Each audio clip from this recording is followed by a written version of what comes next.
ಮಾವಿನ ಹಣ್ಣಿನ ಜ್ಯೂಸ್ ಮಾಡ್ತಾ ಇದ್ದೀವಿ ನೋಡಿ. ಮೇಲೆ ಸಿಪ್ಪೆ ಎಲ್ಲ ತೆಗೆದಿದ್ದೀವಿ. ಗ್ರೀನ್ ಮ್ಯಾಂಗೋ ಇದು. ಆಮೇಲೆ ಹೆಚ್ಚಬೇಕಾ? ಈಗ ಇದನ್ನು ಹೆಚ್ಚಬೇಕು. ಈಗ ನಾ ಹೆಚ್ಚಲ, ನಿನ್ನ ಕೈನೂ ಇದು ಆಗುತ್ತೆ. ನಾ ಹೆಚ್ಚ್ತೀನಿ. ಈಗ ಎಸ್ತಾ ಇದ್ದೀವಿ ನೋಡಿ. ಹೀಗೆ ಪೀಸ್ ಮಾಡ್ಕೋಬೇಕು. ಮಿಕ್ಸಿ ಜಾರು ರೆಡಿ ಮಾಡ್ಕೊಂಡಿದ್ದೀವಿ. ಮಿಕ್ಸಿಗೆ ಹಾಕೋಕ್ಕೆ ಈಗ ಎಲ್ಲ ಮಾವಿನಕಾಯಿ ಪೀಸ್ ಮಾಡ್ತಾ ಇದ್ದೀವಿ. ಹೆಚ್ಚು ಆಮೇಲೆ ಮಿಕ್ಸಿಗೆ ಹಾಕಬೇಕು. ಮಾವಿನಕಾಯಿ ಹುಳಿ ಇರಬೇಕು. ಇದು ಹುಳಿ ಮಾವಿನಕಾಯಿ ಜ್ಯೂಸ್. ಎಲ್ಲ ಈಗ ಪೀಸ್ ಮಾಡಬೇಕು. ಪುರಿ ಮಾವಿನಕಾಯಿ ಆದರೂ ನಡೆಯುತ್ತೆ, ಬೇರೆದಾದರೂ ನಡೆಯುತ್ತೆ, ತೋತಾಪುರಿ ಆದರೂ ನಡೆಯುತ್ತೆ. ಯಾವುದಾದ್ರೂ ಮಾವಿನಕಾಯಿ ಇರಬೇಕು ಒಟ್ಟಿನಲ್ಲಿ. ಎಲ್ಲ ಕಟ್ ಮಾಡಿದ್ದೀವಿ. ಇದರಲ್ಲೂ 3 ಪೀಸ್ ಮಾಡಬೇಕು.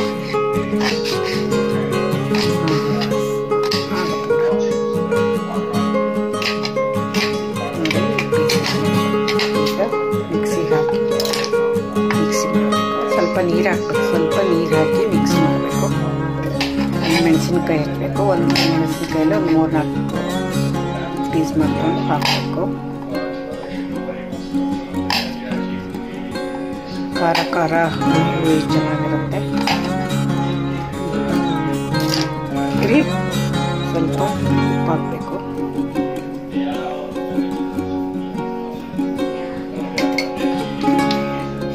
ಮಿಕ್ಸಿನಲ್ಲಿ ಮಾವಿನಕಾಯಿ, ಒಂದು ಮೆಣಸಿನಕಾಯಿ, ಉಪ್ಪು ಎಲ್ಲ ಹಾಕಿದ್ದು. ಈಗ ಸ್ವಲ್ಪ ನೀರು ಹಾಕಬೇಕು.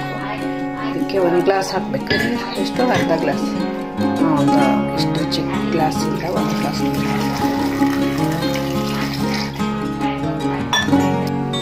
ನೋಡಿ 1 ಗ್ಲಾಸ್ ನೀರು ಹಾಕಿದ್ವಿ. ಈಗ ಮಿಕ್ಸಿ ಮಾಡಬೇಕು.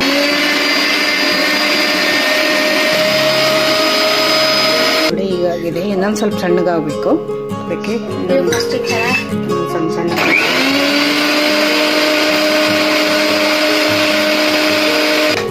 ನೋಡಿ ಮಾವಿನಕಾಯಿ ಜ್ಯೂಸ್ ರೆಡಿಯಾಗಿದೆ. ಇನ್ನು ಸ್ವಲ್ಪ ನೀರು ಹಾಕ್ಬೇಕು. ಇದಕ್ಕೆ ಇನ್ನೊಂದು ಗ್ಲಾಸ್ ನೀರು ಹಾಕ್ಬೇಕಾ?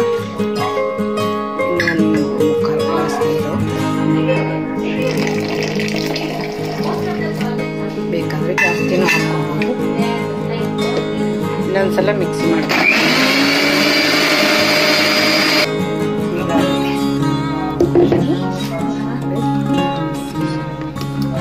ಗ್ಲಾಸಲ್ಲಿ ಅರ್ಧ ಗ್ಲಾಸ್ ಹಾಕಬೇಕು. ಮಾವಿನಕಾಯಿ ಜ್ಯೂಸ್ ಅರ್ಧ ಗ್ಲಾಸ್ ಹಾಕಬೇಕು. ಅರ್ಧ ಗ್ಲಾಸ್ ಸೋಡಾ ಹಾಕಬೇಕಾ? ಅರ್ಧ ಗ್ಲಾಸ್ ಸೋಡಾ ಹಾಕಬೇಕು. ಅರ್ಧ ಗ್ಲಾಸ್ಗಿಂತ ಸ್ವಲ್ಪ ಕಮ್ಮಿನೇ ಬಂತು. ಇದಕ್ಕೆ 1/2 ನಿಂಬೆಹಣ್ಣು ಹಿಂಡಬೇಕು. ಹಾಫ್ ಬೇಡವಾ? 1/4 ಭಾಗ. ಸ್ವಲ್ಪ ನಿಂಬೆಹಣ್ಣು 1/4 ಭಾಗ ಆಗುತ್ತೆ, ಅಷ್ಟು ಹಿಂಡಬೇಕು. ಈಗ ನೋಡಿ ಇದಕ್ಕೆ ಸೋಡಾ ಕೂಡಿಸ್ಬೇಕು.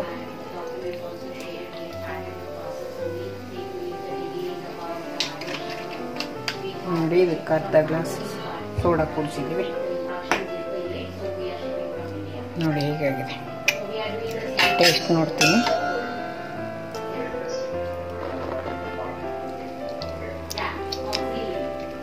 ಹುಳಿ ಖಾರ ಉಪ್ಪು ಚೆನ್ನಾಗಿದೆ ಟೇಸ್ಟ್. ನೀವು ಮಾಡಿ ನೋಡಿ. Thank you.